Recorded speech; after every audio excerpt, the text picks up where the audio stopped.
জনাব জাহানারা বেগম সহ textile engineer বৃন্দ, বিএনপি এবং বিভিন্ন পর্যায়ের নেতৃবৃন্দ সকলকেই শুভেচ্ছা। সংগ্রামী বন্ধুরা, 17 বছর বাংলাদেশের রাজনৈতিক আন্দোলনে টেক্সটাইল ইঞ্জিনিয়াররা আন্দোলনের শরিক ছিল।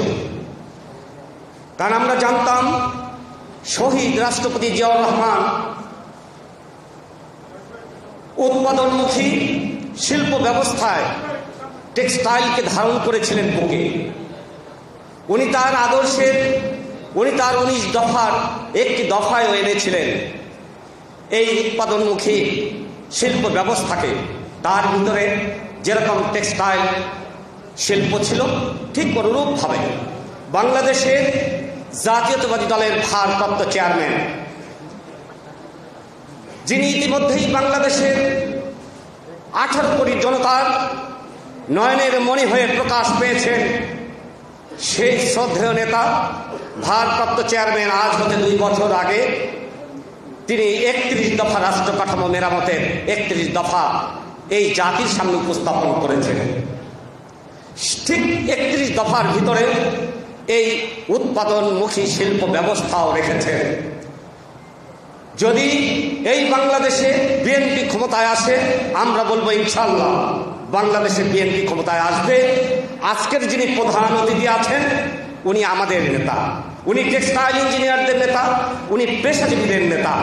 উনি পেশাজীবীদের প্রতি যে দরদ আমরা 25 বছর যাবৎ আমরা দেখছি, ইনশাআল্লাহ টেক্সটাইল ইঞ্জিনিয়ারদেরও কোনো ব্যত্যয় ঘটবে না তাদের সেবাদানের জন্য। আমরা এই মঞ্চ থেকে এই আশাটাই করি। সংগ্রামী ভাইয়েরা, এই জন্য আমরা বেশি ব্যতিব্যস্ত হচ্ছি না। শুধু টেক্সটাইল ইঞ্জিনিয়ার নয়, সকল পেশাজীবীর উন্নয়ন হবে। এই দেশে রাষ্ট্র কাঠামো মেরামত হবে, 31 দফা মেরামত হবে এবং ভারপ্রাপ্ত চেয়ারম্যান আমাদের শ্রদ্ধেয় নেতা তারেক রহমান এই দেশে বাংলাদেশের মানুষের সেবা করবেন। আজকের প্রধান অতিথি ইনশাল্লাহ আমাদেরকে নিয়েই সেই সেবাদান করবে। আমরা শুধুমাত্র ভোটের অধিকার বাস্তবায়নের জন্য যে লড়াই আমরা করেছি 17 বছর, সেই লড়াই নির্বাচন না হওয়া পর্যন্ত সেই লড়াইয়ে আমাদেরকে অব্যাহত থাকতে হবে। লড়াই অব্যাহত থাকতে হবে। আজকের পেশাজীবীদের কনভেনার আমাদের শ্রদ্ধেয় নেতা জনাব প্রফেসর ডক্টর AZM জাহিদ হোসেনের নেতৃত্বে যেভাবে 17 বছর লড়াই করেছি পেশাজীবীরা, সামনের নির্বাচন না হওয়া পর্যন্ত, গণতন্ত্র ফিরে আসা না হওয়া পর্যন্ত আমরা টেক্সটাইল ইঞ্জিনিয়ার সহ সকল পেশাজীবীরা ওনার নেতৃত্বে ঐক্যবদ্ধ থাকবো এই আশাবাদ ব্যক্ত করে শহীদ রাষ্ট্রপতি অমর হক দেশনেত্রী বেগম খালেদা জিয়া দীর্ঘজীবী হন, ভারপ্রাপ্ত চেয়ারম্যান তারেক রহমান দীর্ঘজীবী হন। জিন্দাবাদ, জিন্দাবাদ। সম্মানিত সুধী, 1 মিনিটে আমাদের সহযোগী ইঞ্জিনিয়ার আনোয়ার ভাই একটি বিশেষ সংবাদ আপনাদেরকে দিবে, অনুগ্রহ করে শুনবেন আশা করি। বিসমিল্লাহির রহমানির রহিম। যেহেতু এখানে শ্রদ্ধাভাজন অনেক সিনিয়র নেতৃবৃন্দ আছেন, বক্তৃতা দেওয়ার সময় নাই। আমি যেহেতু টেক্সটাইল সেক্টরের সাথে সরাসরি জড়িত এবং এই সেক্টরে একজন কর্মজীবী পেশাজীবী, সেহেতু বাস্তব 2-1টি কথা না বললেই নয়। বিএনপি ঘোষিত যে রাষ্ট্র কাঠামো মেরামতের 31 দফা, এর মধ্যে একটি দফা আছে যেখানে বেকারদের কথা। সংগ্রামী নেতৃবৃন্দ, আপনারা আমরা সকলেই জানি টেক্সটাইল সেক্টর, RMG সেক্টর বর্তমানে বাংলাদেশের কর্মসংস্থান এবং বৈদেশিক মুদ্রার দিক দিয়ে সর্ববৃহৎ সেক্টর। বর্তমানে এই সেক্টর খুবই খারাপ অবস্থার মধ্যে দিয়ে অতিবাহিত হচ্ছে।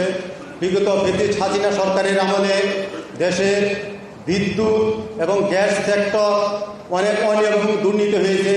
সেই প্রভাব এখনও আমাদের এই টেক্সটাইল সেক্টরে আছে। আজকে টেক্সটাইল ইন্ডাস্ট্রিগুলি একের পর এক বন্ধ হয়ে যাচ্ছে গ্যাস সংকটের জন্য, বিদ্যুতের লোডশেডিংয়ের জন্য।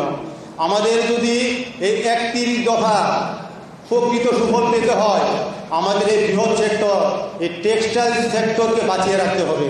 এই টেক্সটাইল সেক্টর কর্মসংস্থানের একটা বৃহৎ সেক্টর। এই সেক্টরের মাধ্যমে দেশের বেকার সমস্যা অবশ্যই সমাধান হবে ইনশাল্লাহ। এই বলে আমি আমার বক্তব্য শেষ করছি। আসসালামু আলাইকুম। সংগ্রামী সাথী ও বন্ধুগণ, এ পর্যায়ে বক্তব্য নিয়ে আসছেন বাংলাদেশ জাতীয়তাবাদী দল বিএনপি জাতীয় নির্বাহী কমিটির নার্সেস ও স্বাস্থ্য সহকারী বিষয়ক সহ সম্পাদক, নার্সেস অ্যাসোসিয়েশন অব বাংলাদেশ নেমের সংগ্রামী সভাপতি মিসেস জাহানারা সিদ্দিকী। বিসমিল্লাহির রহমানির রহিম।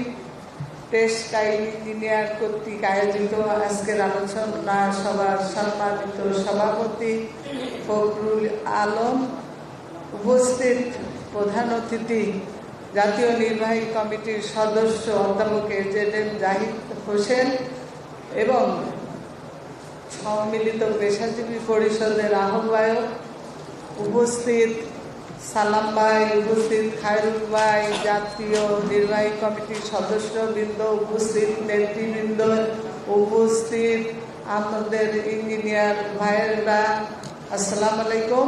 আমি প্রথমে বলতে চাই, এখানে টেক্সটাইল ইঞ্জিনিয়ার প্রথমত জিয়াউর রহমান, স্বাধীনতার মহান ঘোষক শহীদ রাষ্ট্রপতি জিয়াউর রহমান টেক্সটাইল ইঞ্জিনিয়ারদের অনেক গুরুত্ব দিয়ে অনেক কাজ করে দিয়েছেন এবং ফখরুল ইসলাম সাহেব বলবেন। আর আমি শুধু আর একটা কথা বলতে চাই যে টেক্সটাইল ইঞ্জিনিয়াররা যেভাবে রাস্তায় সবসময় কাজ করে আসছেন তাদেরকে আমি ধন্যবাদ জানাই।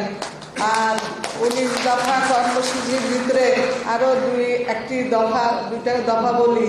যেমন জিয়াউর রহমান সাহেব প্রথম খাল খনন কর্মসূচি করেছিলেন যশোর, নাভারণ, উলুশি, জগন্নাথপুর প্রথম খাল খনন করেছিলেন। তারপরে মনিরামপুর 5 আসনে যে খাল খনন করেছিলেন ভবদাহ, এই তার স্মরণে আজকে আমরা তাকে সবসময় স্মরণ করি। আর একটা কথা বলে যাই যে নার্সিং সমাজের উন্নয়নের জন্য, এই অবহেলিত সমাজকে উন্নয়নের জন্য উনি নার্সদের জন্য ডিজি আলাদা করে দিয়েছিলেন এবং নার্সরা যারা স্বর্ণপদক দিয়েছিলেন এই জন্য যে ভালো রোগীদের সেবা দেয়, উনি প্রথম চালু করেছিলেন।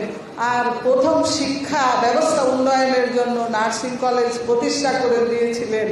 নার্সিং সমাজের জন্য প্রত্যেক জেলায় উনি নার্সিং ইনস্টিটিউট খুলে দিয়েছিলেন। আমি এই জন্য বলতে চাই যে আজকের 31 দফা কর্মসূচি যে দিয়েছেন আমাদের ভারপ্রাপ্ত চেয়ারম্যান তারেক রহমান, আমরা বললি এই 31 দফা কর্মসূচি বাস্তবায়নের লক্ষ্যে আমরা কাজ করে যাব এবং ভারপ্রাপ্ত চেয়ারম্যান তারেক রহমান সাহেব দিক নির্দেশনা দিবেন, আমাদের ফখরুল ভাই কাজ করে যাবেন, আমরা সাহায্য করব। আর আমি এখানে দেরি করে আসার জন্য, রাস্তায় দেরি হয়েছে, দুঃখ প্রকাশ করে সবাইকে ধন্যবাদ জানিয়ে আমি আমার বক্তব্য শেষ করছি। আল্লাহ হাফেজ। বাংলাদেশ জিন্দাবাদ, দেশ নেত্রী বেগম খালেদা জিয়া জিন্দাবাদ, তারেক রহমান জিন্দাবাদ, মরহুম রাষ্ট্রপতি জিয়াউর রহমান অমর হোক। ধন্যবাদ সবাইকে। আসসালামু আলাইকুম। সংগ্রামী সাথী ও বন্ধুগণ, এ পর্যায়ে বক্তব্য নিয়ে আসছেন ফ্যাসিস্ট শেখ হাসিনা বিরোধী আন্দোলনের রাজপথের অগ্নিঝরা দিনগুলিতে যিনি বাংলাদেশি জাতীয়তাবাদের ঝান্ডা হাতে নিয়ে প্রথম সারিতে যুদ্ধ করেছেন, জীবনের মায়া ত্যাগ করে সংগ্রামে লিপ্ত হয়েছেন, বাংলাদেশ জাতীয়তাবাদী দলের বিএনপির সংগ্রামী যুগ্ম মহাসচিব জনাব অ্যাডভোকেট আব্দুল সালাম আজাদ। জনাব অ্যাডভোকেট আব্দুল সালাম আজাদ।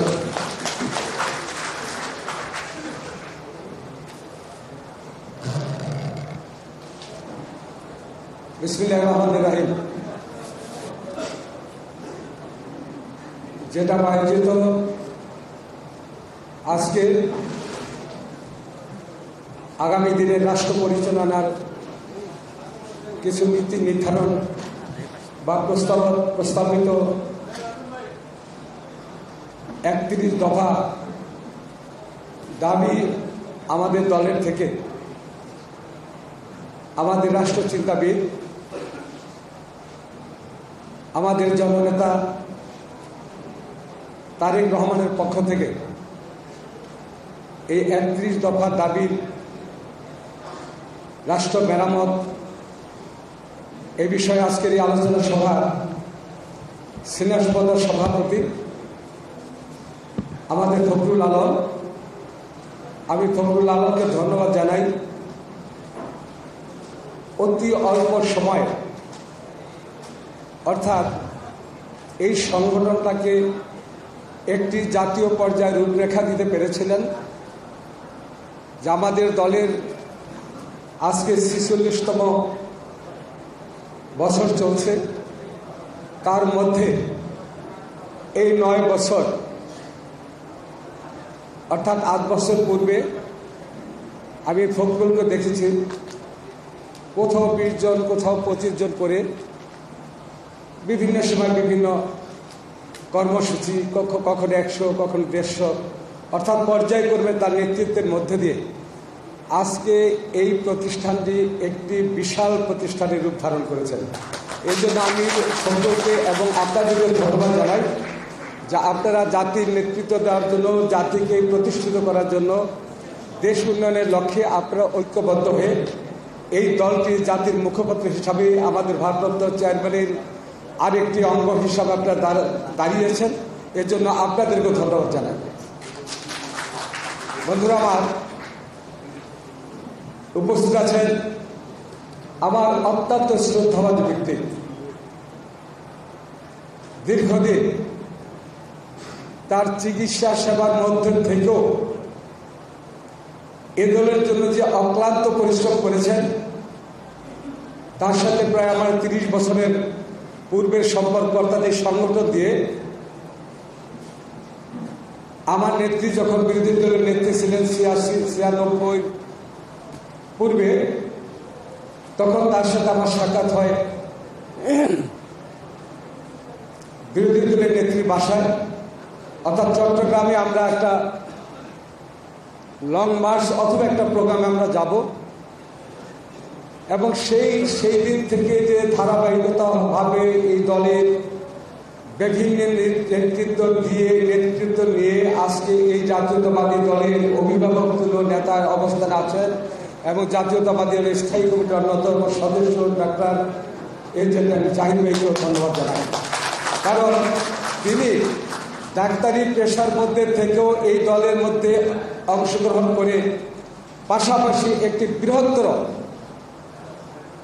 বৃহত্তর একটি পেশাজীবী সংগঠন গঠন করেছিলেন, যে সংগঠনের মধ্যে দিয়ে এই স্বৈরাচারী সরকার আমাদের নেতা কর্মীদের যখন গ্রেপ্তার করে জেলে পাঠিয়েছিলেন, আমরা কেউ না কেউ আত্মগোপনে ছিলাম, অথবা কেউ দেশের বাইরে ছিলাম, অথবা এই সরকারের রোষাদলে পরে, অথবা সরকারের গুম হত্যার মধ্যে দিয়ে কবরবাসী হয়েছিলেন। সেই সময় এই ডাক্তার জাহিদ সাহেবের নেতৃত্বে, এই পেশাদারদের নেতৃত্বে বাংলাদেশে আমরা আমাদের রাজনৈতিক নেতৃবৃন্দের যা করার উচিত দরকার ছিল, তিনি সেই সময় এই ঢাকার রাষ্ট্রপতি ছিলেন।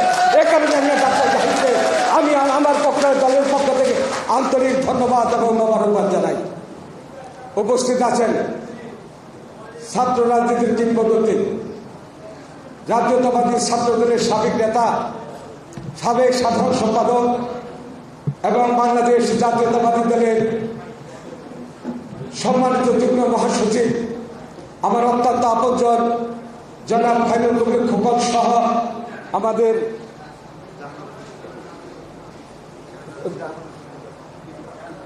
পুরো নামটা কি, সঞ্চালক রুহুল আমিনকে ধন্যবাদ জানাই। সে একজন সর্বসময় সর্বকালীন এই দল এবং আমাদের দলের পেছনে যান নিজেকে আত্মনিয়োগ করেছেন, এবং আমার আপা জাহানার আপার সহ সর্বস্ত নেতৃবৃন্দকে ধন্যবাদ জানাই। আমি 31 দফা দাবির মধ্যে এই চারটে কথা বলতে চাই। এখন কিন্তু 31 দফা দাবি দেওয়ার অথবা রাষ্ট্র মেরামত করার বিষয় না। কিন্তু আমাদের নেতা তারেক রহমান কতটুকু দূরদর্শী নেতা হলে তিনি বিরোধীদের অর্থাৎ দেশের বাইরে থাকা অবস্থায় দেশের সংকটকালীন সময় তিনি রাষ্ট্র ক্ষমতা যান নাই, তারও আগেই তিনি জাতির উদ্দেশ্যে জাতির মেঘজাকার হিসাবে উপস্থিত হয়ে হিসাবে তিনি 31 দফা মেরামত কর্মসূচি ঘোষণা দিয়েছেন। আমি এই দফাটা ঘোষণা দেওয়ার পরে আমি চিন্তা করলাম যে মেরামত শব্দটা কি। আমাদের জিয়াউর রহমান, এ দলের প্রতিষ্ঠাতা জিয়াউর রহমান, এদেশের স্বাধীনতার ঘোষক জিয়াউর রহমান ক্ষমতায় আসার পূর্বে নির্বাচনের আগে তিনি 19 দফা কর্মসূচি ঘোষণা করেছিলেন। শেখ মুজিব তার শাসনামলে পঞ্চবার্ষিক কর্মসূচি ঘোষণা করেছিলেন। আমাদের নেত্রী তার শাসনামলে জিয়াউর রহমানের সেই 19 দফা কর্মসূচির মধ্যে দেশের সমস্ত কর্মকাণ্ডের মধ্যে অংশগ্রহণ করেছিলেন। স্বৈরাচারী এরশাদ 18 দফা কর্মসূচি দিয়েছিলেন। শেখ হাসিনা জাতিকে ধ্বংস করে দিয়েছিলেন, দেশের স্বাধীনতাকে পরনীয় ভর্ষণ করে দিয়েছিলেন, দেশের অর্থনীতিকে ধ্বংস এবং বিপর্যস্ত করে দিয়েছিলেন, গণতন্ত্রকে নির্বাসন দিয়েছিলেন। তিনি ঘোষণা দিয়েছিলেন ডিজিটাল বাংলাদেশ। আজকে কোথায় সেই ডিজিটাল বাংলাদেশের নেত্রী? সেই তিনি জিয়াউর রহমান স্বাধীনতার ঘোষণা দিলে বাংলাদেশ স্বাধীন হতো না। জিয়াউর রহমান স্বাধীনতার ঘোষণা না দিলে মুক্তিযুদ্ধের চেতনার মধ্য দিয়ে, সশস্ত্র বিপ্লবের মধ্য দিয়ে, 9 মাসের বিপ্লবের মধ্য দিয়ে 30 লক্ষ নারীর বুকে তাজা রক্ত দিয়ে এদেশের মানচিত্র অর্জন করেছেন জিয়াউর রহমানের নেতৃত্বে।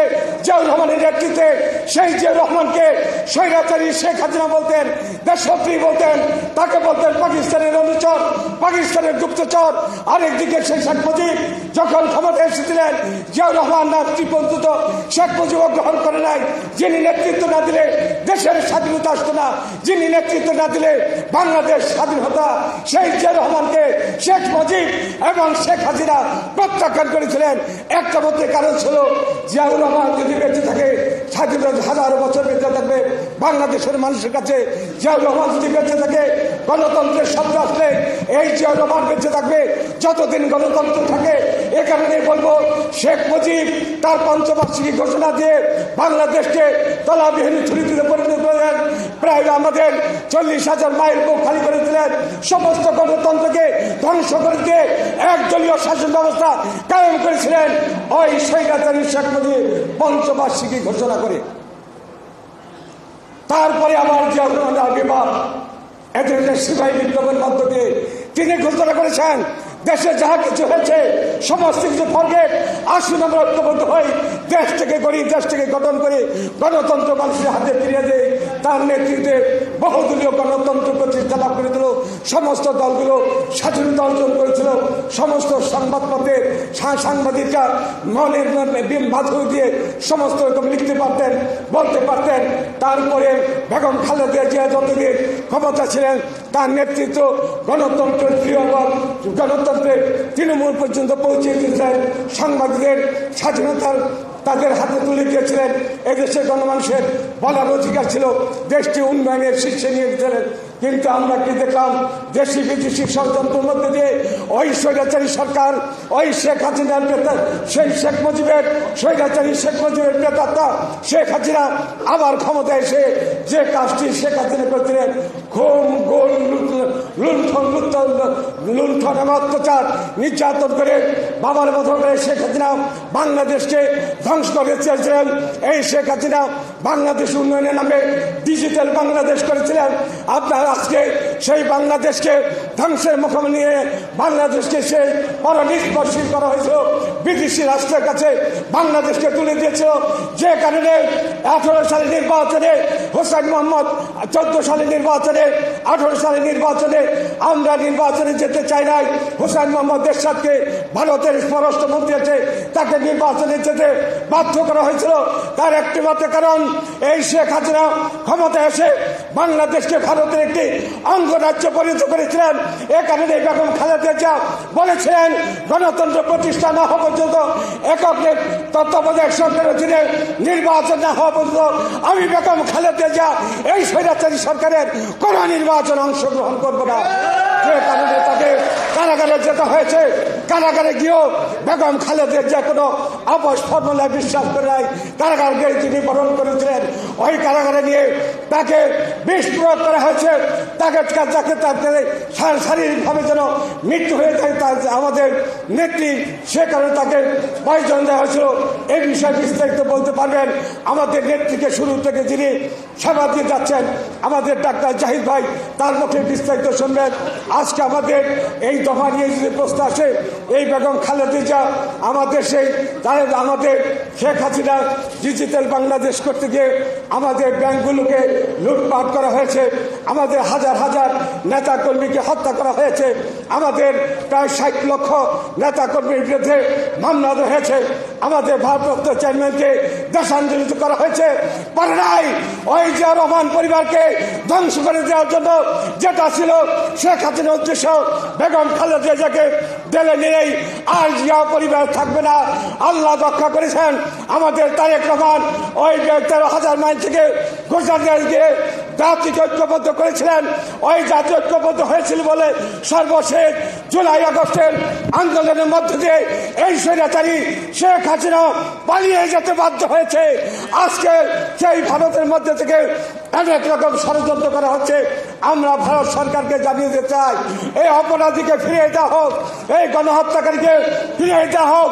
আজ আমরা ভারতকে দোষারোপ করব, এই মোদী সরকারকে বলবো হয়তো এই গণহত্যার সাথে ইন্ডিয়াও জড়িত। তা না হলে কেন পৃথিবীর কোনো দেশে শেখ হাসিনাকে কোথাও যাওয়ার পারমিশন অথবা কোথাও কোন রাষ্ট্র তাকে গ্রহণ করে নাই? আজকে ভারত বলছে তাকে রাজনৈতিক নিরাপত্তা দেওয়া হয়েছে। আমরা বলবো সমস্ত কিছুই এইটা ভারতের অপরাধ। বাংলাদেশের খুনিকে আশ্রয় দিতে পারে না, এমন ভাবে হাজার হাজার নেতাকর্মীকে খুন করা হয়েছে। সেই খুনিকে আশ্রয় দেওয়া মানে বাংলাদেশের অপরাধকে তারা বাংলাদেশের এই অপরাধের সাথে ভারত নিজেও জড়িত। আমি বক্তব্য দীর্ঘায়িত করতে চাই না। আসুন আমাদের নেতা রাষ্ট্র মেরামতের জন্য রাষ্ট্র মেরামতটি, যেখানে আমাদের সমস্ত সংস্থাগুলিকে ধ্বংস করে দেওয়া হয়েছে, আমাদের অনেক নেতাকর্মী আজকে আমাদের দেশ থেকে দেশান্তরিত হয়েছে, পালিয়ে আছে, অনেক নেতাকর্মী কবরবাসী হয়ে আছে। আসুন এই তরফটা 31 দফা আগামী দিনে যে নির্বাচন আসবে, আমরা তত্ত্বাবধায়ক সরকারকে বলতে চাই আর কারো বিলম্ব নয়, আপনাদের বিরুদ্ধে অনেক ষড়যন্ত্র হচ্ছে। তত্ত্বাবধায়ক সরকারের দিনে বাংলাদেশে কোনো নির্বাচন হতে না পারে। তাই আমি প্রফেসর ইউনূসকে বলবো জরুরি ভিত্তিক নির্বাচন দিয়ে জনগণের মালিকের এই নির্বাচন রাষ্ট্র জনগণের হাতে জনগণের মালিকা ফিরিয়ে দিয়ে গণতন্ত্র প্রতিষ্ঠা হোক। আপনাদের সবাইকে ধন্যবাদ। সংগ্রামী সাথী বন্ধুগণ, এ পর্যায়ে বক্তব্য নিয়ে এসছেন 90-এর গণঅভ্যুত্থানের অন্যতম মহানায়ক, ডাকসুর সাবেক সফল নির্বাচিত জিএস, নরসিংদী জেলার গণমানুষের নেতা, বাংলাদেশ জাতীয়তাবাদী দল বিএনপি জাতীয় নির্বাহী কমিটির অন্যতম যুগ্ম মহাসচিব জনাব খায়রুল কবির Khokon.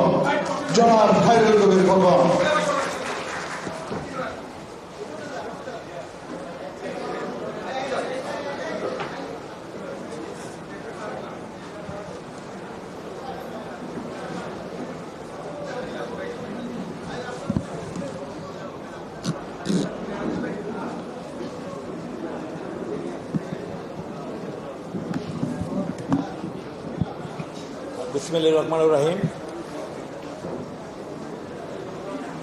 Bangladesh textile engineering association of Bangladesh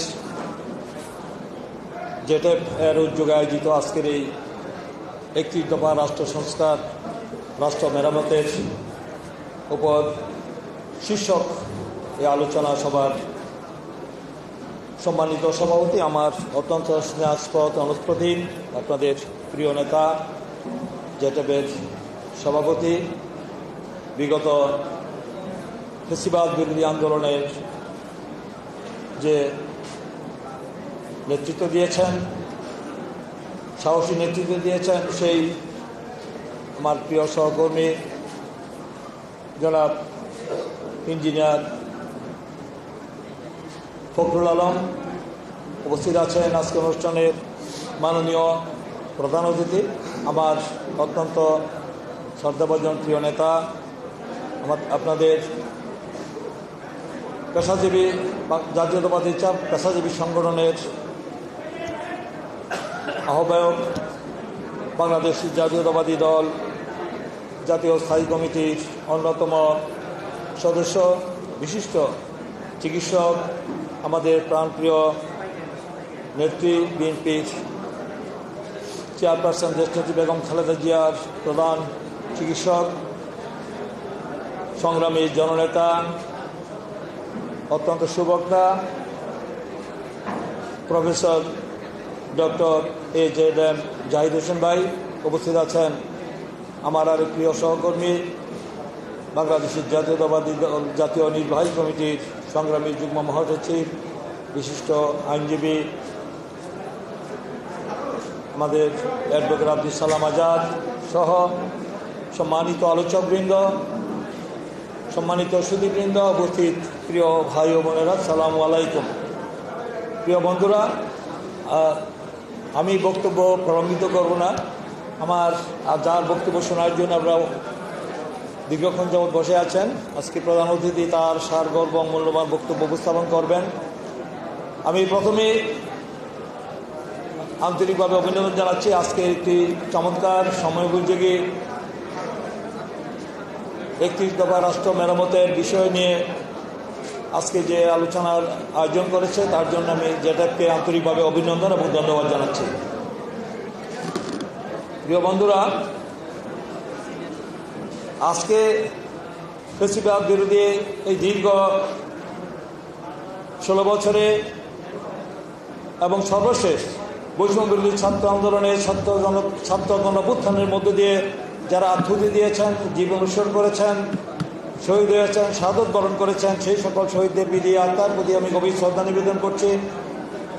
নিবেদন করছি আমাদের মহান স্বাধীনতার ঘোষক শহীদ রাষ্ট্রপতি জিয়া রহমান বীর উত্তমকে, এবং এই মহান বিজয়ের মাসে স্মরণ করছি যাদের এই এক সাগরের রক্তের বিনিময়ে আমরা যে স্বাধীনতা অর্জন করেছি সেই বীর শহীদদের প্রতি। প্রিয় বন্ধুরা, আজকে প্রায় 4 মাস হতে চলল যে এই পরিবর্তিত পরিস্থিতিতে 5ই অগাস্টের পরবর্তীতে আমরা একটি মুক্ত স্বাধীন দেশ আমরা পেয়েছি। বলা যায় তৃতীয়বারের মতো আমরা স্বাধীন হয়েছে। আমরা এখন মুক্ত পরিবেশে এখানে ভয়ভীতি আতঙ্কবিহীন অবস্থায় এই অনুষ্ঠান করতে পারছি। অতীতে এই ধরনের অনুষ্ঠান করার 16 বছরে করতে গেলে আমাদের অনেক ভয় ভীতি হুমকি আসতো এবং আতঙ্কের মধ্যে করতে হতো।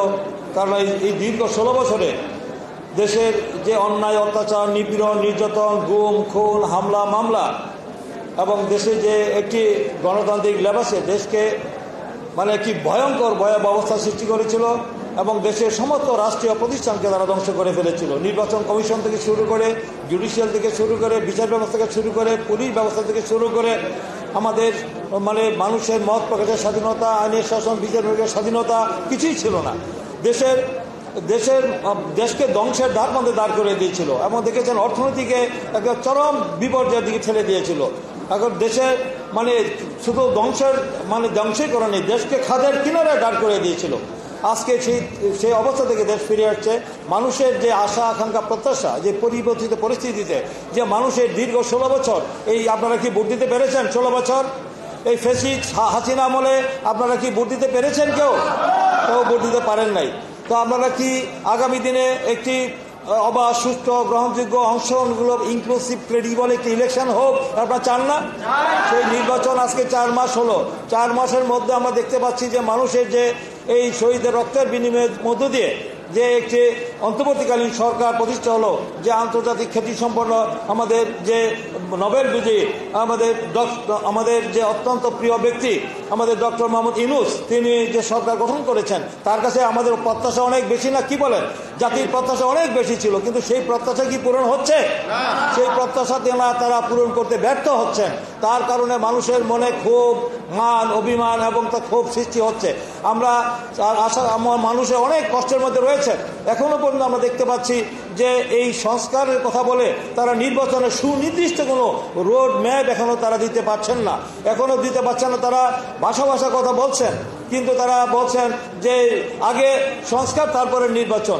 ঠিক আছে, সংস্কার তো অবশ্যই আমরা চাই, সংস্কার থেকে চলমান প্রক্রিয়া। সংস্কার তো আমরা মনে করি যে যেই সংস্কারগুলো না করলেই নয়। অন্তর্বর্তীকালীন সরকারের মেয়াদ আমি মনে করি যে 6 মাসের বেশি হওয়া উচিত নয়। 6 মাসের মধ্যে তারা একটি অবাধ, সুষ্ঠু, গ্রহণযোগ্য নির্বাচন দিয়ে তারা নির্বাচিত সরকারের কাছে তারা ক্ষমতা অর্জন করে তারা সসম্মানে ফিরে যাবেন, এটাই জাতির প্রত্যাশা। কিন্তু আমরা দেখতে পাচ্ছি তারা এই বিষয়গুলি নিয়ে এখনও তারা টাল বাহানা করছেন, কোনো সুনির্দিষ্ট কোনো রোড ম্যাপ তারা দিচ্ছেন না। আমাদের বিএনপির পক্ষ থেকে একাধিকবার বলেছি যে আপনারা সুনির্দিষ্টভাবে একটি রোড ম্যাপ আপনারা দিয়ে আপনারা জনগণকে আশ্বস্ত করবেন, কিন্তু তারা আশ্বস্ত করতে পারছেন না। আগে নির্বাচন না সংস্কার, এই কথা বলা হচ্ছে, এবং বলা হচ্ছে যে বিএনপি নাকি ক্ষমতায় যাওয়ার জন্য অস্থির পাগল হয়ে গিয়েছে। তো বিএনপি তো ক্ষমতায় যাওয়া পাগল হবে। 16 বছর আন্দোলন করেছে রাজপথে বিএনপি, ক্ষমতায় যাওয়ার জন্য তারা আমরা চাই নির্বাচন। সেই নির্বাচনের জনগণ আমাদেরকে যদি ভোট দিয়ে ক্ষমতায় নিয়ে যায়, আমরা অবশ্যই আমরা ক্ষমতায় যাব। কিন্তু সেই আপনাদের ভয়টা কোথায়? নির্বাচন আগে 5 বার রাষ্ট্রীয় ক্ষমতায় ছিল, জনগণের ম্যান্ডেট নিয়ে ক্ষমতায় আসছে। সেখানে দিনের ভোট তার রাতে হবে? দিনের ভোট কি রাতে হবে? আমার ভোট আমি দিব, যাকে খুশি তাকে দিব। অবাধ, সুস্থ, নিরপেক্ষ নির্বাচন হবে অন্তর্বর্তীকালীন সরকার ও সেই নির্দলীয় নিরপেক্ষ সরকারের অধীনে। সেটা হাইকোর্টের রায় হবে দ্রুতই। আমাদের সেই নির্দলীয় নিরপেক্ষ সরকারের যে তারা বাতিল করেছিল 57-এর মাধ্যমে, সেটা আবার পুনর্জীবিত করে আদালত থেকে যে রায় হবে, সেই তত্ত্বাবধায়ক সরকারের দায়িত্ব তারাও পালন করতে পারেন যদি জনগণ চায়, যদি আদালত চায়। কিন্তু তারা যদি এইভাবে সময় ক্ষেপণ করেন তাহলে জনগণের আস্থা হারাবে। আবার কি আমরা রাজপথে নামতে বাধ্য হব? আমরা মনে হচ্ছে যে তারা যেভাবে যে সম্মুখ গতিতে, কচ্ছপ গতিতে আগাচ্ছে এবং তারা যে স্পষ্ট করছে না তাদের বিষয়গুলি, তার জন্য জনমনে অসন্তুষ্ট তৈরি হচ্ছে। রাজনৈতিক দল, স্টেক হোল্ডার, রাজনৈতিক দলের সাথে তারা আলাপ আলোচনা করছেন না। আলোচনা না করে আমরা দেখতে পাচ্ছি এখনো পর্যন্ত সেই পতিত ফ্যাসিস্ট স্বৈরাচারের দোসররা রাষ্ট্রীয় বিভিন্ন গুরুত্বপূর্ণ পদে এখনো তারা বসে আছেন। তাদেরকে রেখে কি সংস্কার সম্ভব? তাদেরকে রেখে সংস্কার করা সম্ভব নয়। সংস্কারের চলমান প্রক্রিয়া, সেই সংস্কারের দাবি কিন্তু আমরা বহুদিন আগিয়ে দিয়ে আসছি। বিএনপি 19 দফা কর্মসূচি শহীদ রাষ্ট্রপতি জিয়া রহমান দিয়েছেন, দেশনেত্রী বেগম খালেদা জিয়া 2030 ভিশন দিয়েছেন। সেই 30 ভিশন দিয়েছেন 2016 সালে আমরা দেখেছেন, সেখানে কিন্তু দিয়েছিলেন তো আমরা স্পষ্ট ভাষায় আমরা রাষ্ট্র সংস্কারের বিষয়গুলি কথা বলেছি। তার পরবর্তী 17 দফা দেওয়া হয়েছে। তার পরবর্তীতে আমাদের প্রিয় নেতা বিএনপির একটি চেয়ারম্যান তারেক রহমান 31 দফা তিনি বিএনপি থেকে তিনি ঘোষণা করেছেন। সেটা ইতিমধ্যে দেশে বিদেশে আন্তর্জাতিকভাবে সেটা সমাদৃত হয়েছে, এটা গ্রহণযোগ্য সর্বমহলে সেটা অ্যাকসেপ্ট করেছে যে 31 দফা বাংলাদেশের স্বাধীনতা উত্তর। কোন রাজনৈতিক দল, কোন সরকার 31 দফা রাষ্ট্র সংস্কারে, 31 দফা কোন রাষ্ট্র সংস্কারে সুনির্দিষ্ট কোনো রূপরেখা অতীতে কোন সরকার বা দল অতীতে দিতে তারা ব্যর্থ হয়েছে। একমাত্র বিএনপির পক্ষে দেওয়া সম্ভব হয়েছে 31 দফা। সেটা বিএনপি অনেক বড় যে উদারতা দেখিয়েছে। 2বারের বেশি প্রধানমন্ত্রী থাকার পরপর 2বারে থাকবে না, এটা অতীতে কোনো সরকার দিতে পারে নাই।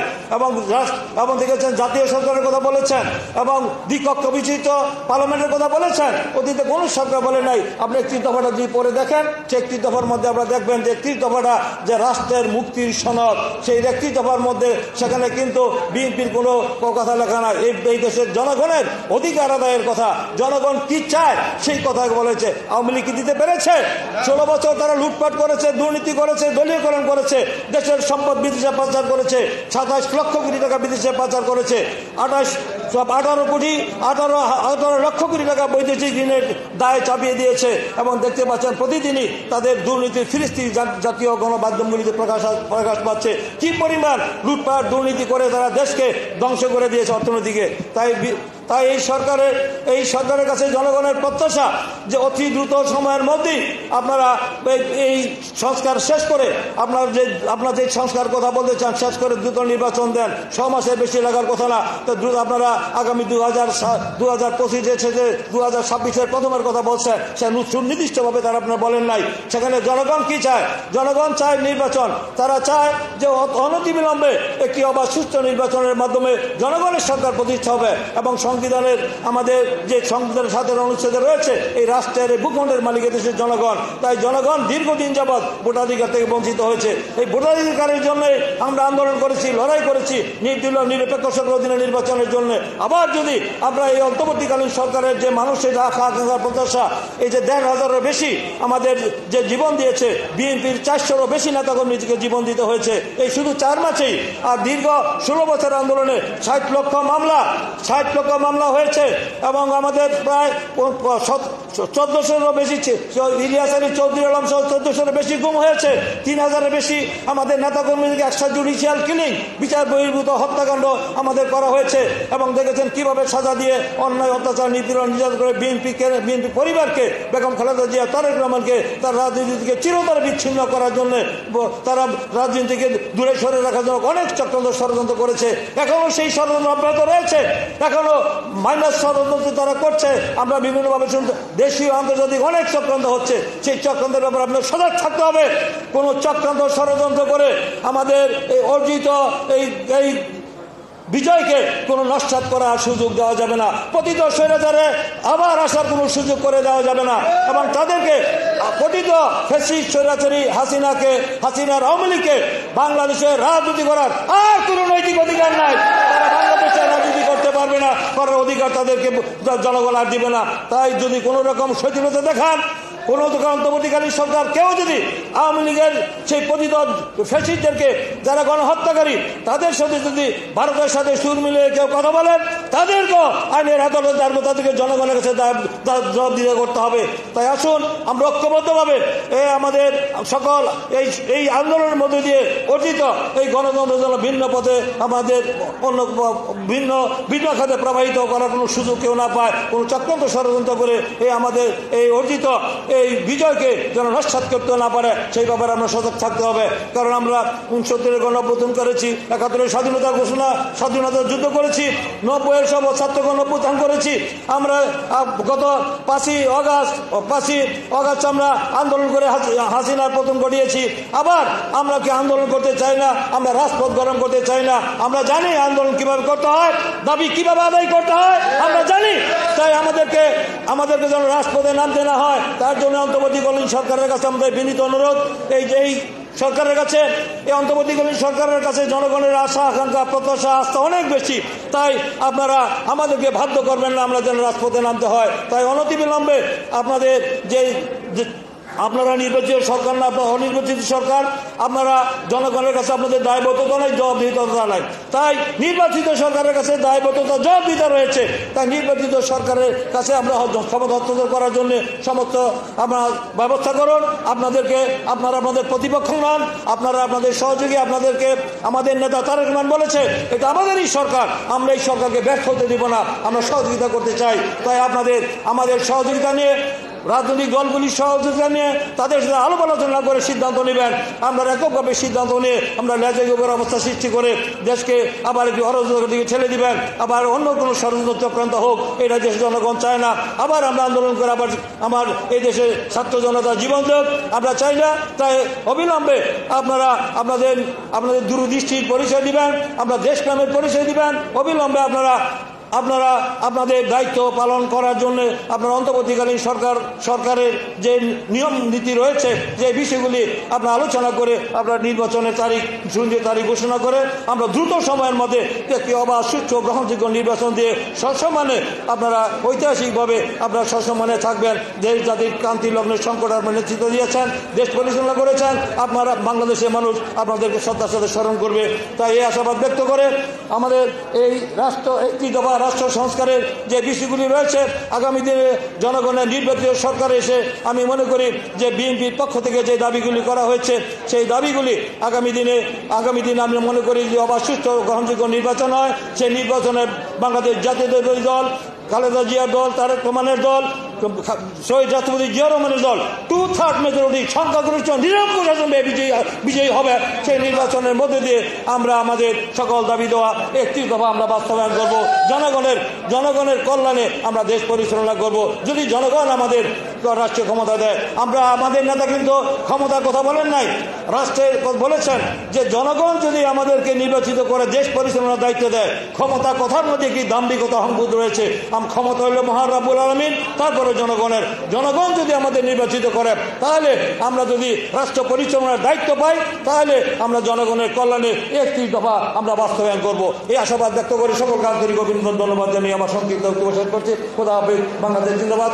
শহীদ জিয়া অমর হোক। খালেদা জিয়া জিন্দাবাদ। আমাদের আগামী দিনের আমাদের প্রিয় নেতা, আমাদের যার দিকে তাকিয়ে রয়েছে বাংলাদেশে লক্ষ কোটি মানুষের প্রিয় নেতা তারেক রহমান জিন্দাবাদ। জেতাব জিন্দাবাদ। সকলকে ধন্যবাদ। সম্মানিত সুধী, এ পর্যায়ে আজকের অনুষ্ঠানের প্রধান অতিথির অনুমতিক্রমে বক্তব্য রাখবেন জাতীয়তাবাদী textile engineers association of Bangladesh জেটেপ কেন্দ্রীয় নির্বাহী কমিটির সম্মানিত সভাপতি, আজকের এই আলোচনা সভার সম্মানিত সভাপতি, টেক্সটাইল ইঞ্জিনিয়ারদের প্রাণপুরুষ ইঞ্জিনিয়ার মোহাম্মদ ফখরুল আলম। ইঞ্জিনিয়ার মোহাম্মদ ফখরুল আলম ভাই।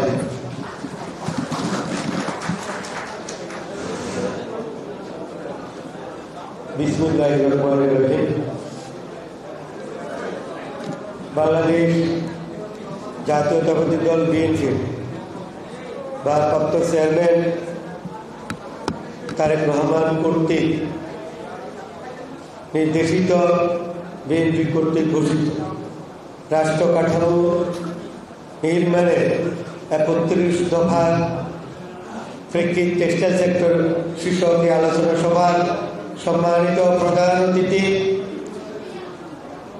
বাংলাদেশের পেশাজীবী আন্দোলনের অপর নাম, যিনি পেশাজীবী রাজনীতি থেকে শুরু করে আজকে সারা বাংলাদেশের গণমানুষের জননন্দিত জননেতা, গণমানুষের মুক্তি এবং মজলুম মেহনতি মানুষের বলিষ্ঠ কণ্ঠস্বরে পরিণত হয়েছেন, যিনি বাংলাদেশের গণতন্ত্র, ভোটাধিকার পুনঃপ্রতিষ্ঠার আন্দোলনে দেশনায়ক তারেক রহমান, দেশনেত্রী বেগম খালেদা জিয়া শিপসালার হিসাবে রাজপথে নিজের জীবন ঝুঁকি রেখে অনবরত ভূমিকা রেখে চলেছেন।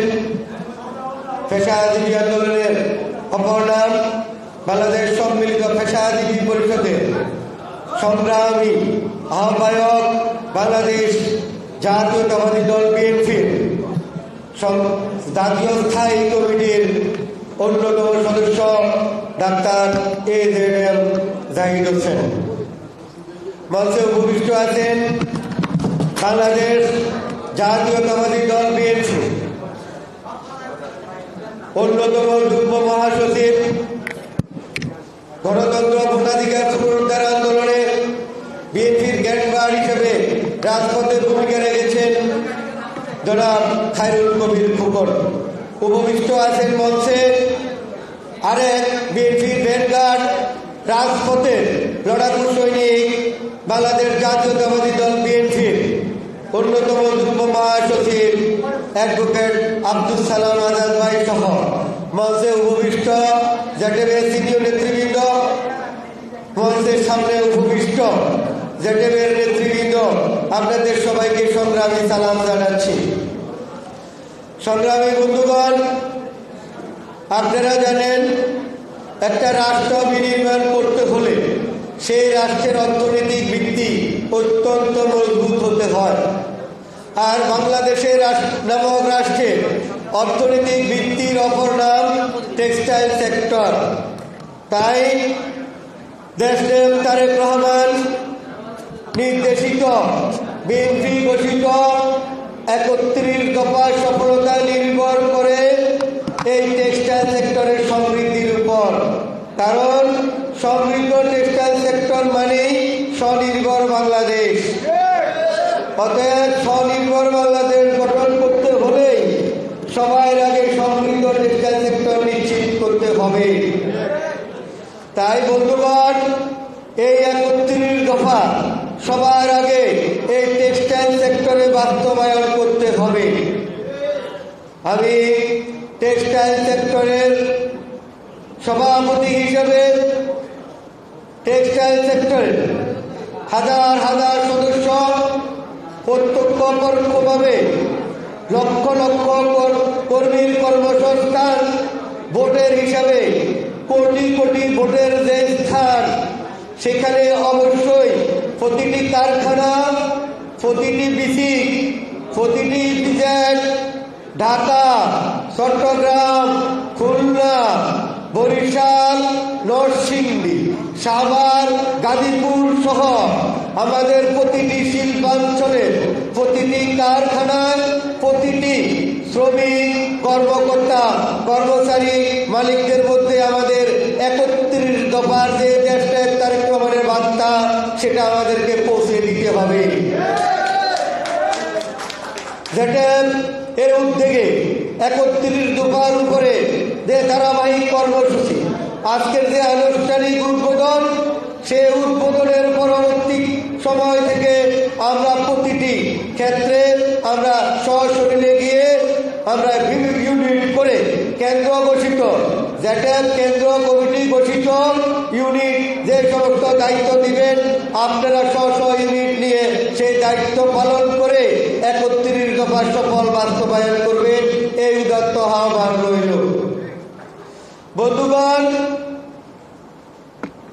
16 বছরের বিএনপি জাতীয়তাবাদী আদর্শের সৈনিকদের রক্তক্ষয়ী সংগ্রাম এবং ছাত্র জনতার যে মুক্তির সংগ্রাম, সেখানে শহীদ আতিক আহমদ, টেক্সটাইল ইঞ্জিনিয়ার সজল, সেলিম তালুকদার সহ 12 জন টেক্সটাইল ইঞ্জিনিয়ারের যে আত্মাহুতি এবং যে শাহাদাত, সেটাকে আমরা আজকের এই সমাবেশ থেকে আবারও শ্রদ্ধার সাথে স্মরণ করছি এবং আমরা ইস্পাত কঠিন শপথ নিচ্ছি। আমাদের শহীদ টেক্সটাইল ইঞ্জিনিয়াররা যেই উদ্দেশ্যে রক্ত দিয়েছেন, 60 শতাধিক টেক্সটাইল ইঞ্জিনিয়ার আহত হয়েছেন, তাদের সেই উদ্দেশ্য বাস্তবায়নের জন্য আমরা আমাদের কারখানা থেকে শুরু করে ইপিজেড পর্যন্ত প্রতিটি জোন ইউনিটে নিবেদিত হয়ে কাজ করব এবং আমাদের 31 দফার সফল বাস্তবায়নের মাধ্যমে সমৃদ্ধ টেক্সটাইল সেক্টর এবং স্বনির্ভর বাংলাদেশ আমাদের সম্মিলিত পেশাজীবী পরিষদের আহ্বায়ক অধ্যাপক ডাক্তার জাহিদ হাসানের মাধ্যমে দেশনায়ক তারেক রহমানকে উপহার দিব, এই দৃঢ় প্রতিজ্ঞা করে আপনাদের সবাইকে ধন্যবাদ জানিয়ে শেষ করছি। দেশনায়ক তারেক রহমান জিন্দাবাদ, দেশনেত্রী বেগম খালেদা জিয়া জিন্দাবাদ, শহীদ প্রেসিডেন্ট জিয়া রহমান অমর হোক, জেটের জিন্দাবাদ।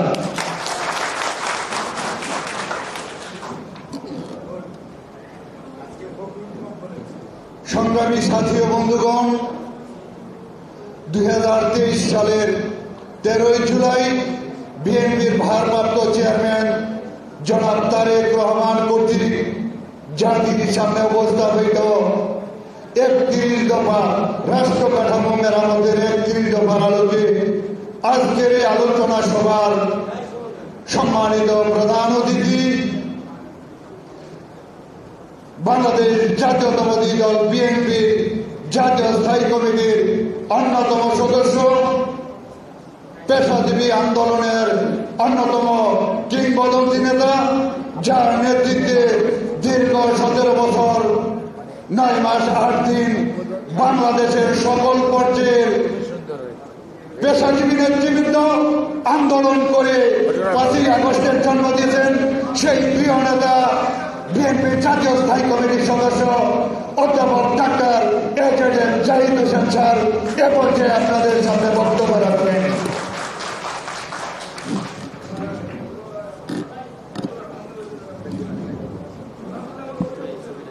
বিসমিল্লাহির রহমানির রহিম। জেটেব অর্থাৎ বাংলাদেশ জাতীয়তাবাদী টেক্সটাইল ইঞ্জিনিয়ার্স অ্যাসোসিয়েশন অব বাংলাদেশের কর্তৃক আয়োজিত আজকের এই আলোচনা সভা বা ডিসকাশন যেটা হচ্ছে, সেটা হচ্ছে বাংলাদেশ জাতীয়তাবাদী দল সহ সমমনা রাজনৈতিক দলগুলি প্রণীত 31 দফা রাষ্ট্র মেরামতের কর্মসূচি, যেটি বাংলাদেশ জাতীয়তাবাদী দলের ভারপ্রাপ্ত চেয়ারম্যান 2022 ডিসেম্বর মাসে 27 দফা রাষ্ট্র মেরামতের কর্মসূচি হিসেবে উপস্থাপন করেছিলেন। পরবর্তীতে 2023 জুলাই স্বৈরাচারের বিরুদ্ধে আন্দোলনরত সকল রাজনৈতিক দল আলাপ আলোচনার ভিত্তিতে 31 দফা রাষ্ট্র সংস্কারের যে কর্মসূচি উপস্থাপন করেছে, যেটি বাংলাদেশ জাতীয়তাবাদী দল গ্রহণ করেছে, এবং এটি 22 বা 23 শুধু হয়ে যায়নি। এটি যদি খেয়াল করেন, বিএনপির প্রতিষ্ঠাতা শহীদ রাষ্ট্রপতি জিয়াউর রহমান বাংলাদেশ জাতীয়তাবাদী দলের প্রতিষ্ঠা লগ্নে 19 দফা কর্মসূচি ঘোষণা করেছিলেন। পরবর্তীতে বাংলাদেশ জাতীয়তাবাদী দলের চেয়ারম্যান আমাদের প্রিয় নেত্রী দেশনেত্রী বেগম খালেদা জিয়া 2017-তে ভিশন 2030 উপস্থাপন করেন। তারই ধারাবাহিকতায় 2022-এ ভারপ্রাপ্ত চেয়ারম্যান 27 দফা রাষ্ট্র মেরামতের কর্মসূচি গ্রহণ করেন জনাব তারেক রহমান। আর 13 জুলাই সেটি 31 দফায় রূপান্তরিত হয়, সেটিও ঘোষণা করেন দলের পক্ষ থেকে জনাব তারেক রহমান। কাজেই এটি একদিনে আসে নাই, বা আপনার খুব অল্প সময়ের চিন্তা ভাবনার ফসল এটা না। কারণ রাষ্ট্র একটি চলমান প্রক্রিয়া, রাষ্ট্র কোনো থেমে থাকা জিনিস না, ডাইনামিক প্রক্রিয়া, প্রসেসের অংশ। রাষ্ট্র পরিবর্তনশীল, রাষ্ট্রের মানুষ পরিবর্তনশীল, জন আকাঙ্ক্ষা পরিবর্তনশীল। যেমন এখনকার যে জেনারেশন, আমরা বলি জেন জি, তাই না, যারা 40-এর বয়সের নিচে প্রাপ্তবয়স্ক মানুষগুলো যে চিন্তা করে, সেটি ধারণ করার যে ক্ষমতা, সেটির সাথে আপনি খেয়াল করেন বিএনপি কত সুদূর প্রসারী চিন্তা করে 19 দফা, ভিশন 2030, 27 দফা, আজকের 31 দফা, পরবর্তীতে বৈষম্য বিরোধী আন্দোলন, 1 দফার আন্দোলন, স্বৈরাচারের পলায়ন, রাষ্ট্র সংস্কারের কমিশন গঠন, এবং কত কথা হচ্ছে। আমরা সবাইকে সাধুবাদ জানাই, অভিনন্দন জানাই, কারণ বিএনপির যে সুদূর প্রসারী চিন্তা চেতনা, এটির সাথে আজকে অনেক মানুষের মিল পাওয়া যাচ্ছে। এটাই হচ্ছে বিএনপির নেতৃত্বের সফলতা। বিএনপি নেতৃত্ব যে চিন্তা শহীদ রাষ্ট্রপতি জিয়াউর রহমান 19 দফা দিয়ে করেছেন, ভিশন 2030 দিয়ে দেশনেত্রী করেছেন, জনাব তারেক রহমান 22 ডিসেম্বরে করেছেন, 23 দেশের রাজনৈতিক দলগুলো করেছেন জুলাই মাসে। আজকের এই জেনারেশন শুধু নয়, বর্তমান অন্তর্বর্তীকালীন সরকার এবং জন আকাঙ্ক্ষা হচ্ছে পরিবর্তন প্রয়োজন। কেন? 15.5 বৎসরে এই দেশের উপর শাসনের নামে যে দুঃশাসন, কুশাসন, নির্যাতন, নিপীড়ন চলেছে, যার কারণে গত 15.5 বৎসরে এই বাংলাদেশ, এখন এটা 16 বৎসরই হয়ে গেছে, 16 বৎসরে বাংলাদেশ থেকে এই ওয়ার্ডের চৌধুরী আলম হারিয়ে গেছে। একটি সাংবিধানিক রাইটস আছে চৌধুরী আলমের পরিবারের, আমাদের তার সহকর্মী হিসাবে জানার তার কি কবর হয়েছে, সে কি কোথাও জেলে আছে, সে কি জীবিত না মৃত, ইলিয়াস আলী কোথায় আছে, হিরো কোথায় আছে, হ্যাঁ, এটা তো জানার অধিকার সবার আছে।